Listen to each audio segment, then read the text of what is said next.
ꯃꯌꯥꯝ Sajibu cheiraobagi matangda Ultra Sanglen sana konungi maikaidagi miyamda cherol amkak thorakli cherol asi pajake mayam punamak taminase.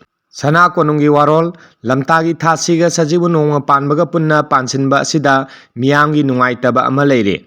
Nongalaga oina cheiraugadara haiba wahang asi lakle miyamna karigumba amata chingnabiganu Malia kumsing lising ahunga samli kulumdoigi 2026 ingi lamtagi thasi numit asi Malia kumsing lising ahunga samli kunmarigi mitei chahi hauba Sajibugi nongma pamba numit ke ayuki pung taruk minute yangkai nitoi second kuntha tarukta loire.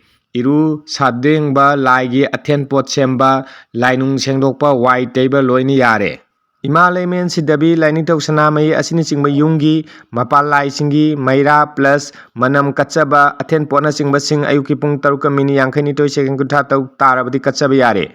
Thengtharakpada mangang iyugi pungpam ayuk pung mapan phawi manungda maira mekru kacha horabadi matam lahoba kawi makadi tamna tawba yare. Indian Standard Time na pung taruk minute yangkai nitoi second kuntha taruk ta matamda kanglai paki Standard Time gi lofam wariba Impal East ki nongmai pungi longitude degree asiga Indian Standard Time gi lofam wariba UP gi Mijapur ga khenabasi degree 11.37 ni degree longitude degree amamam satpa khudingi minute mari mari khenaba mamna Impal gi nongmai bung amadi Mijapur gi khenaba matamasi minute 95 second 94 ni maramasini Indian Standard kanglai paki Standard Time da semdorakpada minute 95 minute 95 second 94 tinsingani maramaduna hariba lamtagi thasu numiki pungpham asimak kanglai paki Standard Time de pung taret minute kuntha nipan second kunmari oigani maramna Sajibugi nongma panba sahi haubugi cheiraobagi thoram punamak numit asigi ayuki pung taruk minute yangkai nitoi second kuntha toki matungdagidi maira manam chukhat piduna hauba yare.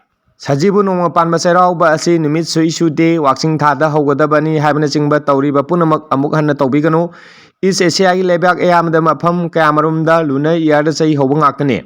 Kanglai pakta lunar year da kumja kummacha ama haure haibagi sahi haubagi cheiraobagi tawramasi sahi lising mari hena chanano laklabani. Cheiraobagi masil haiba puya asida cheirauba numitta sinagadaba laifam teki ising lofam laitung laina kokpa mafam sing maik sengna iduna thambirami.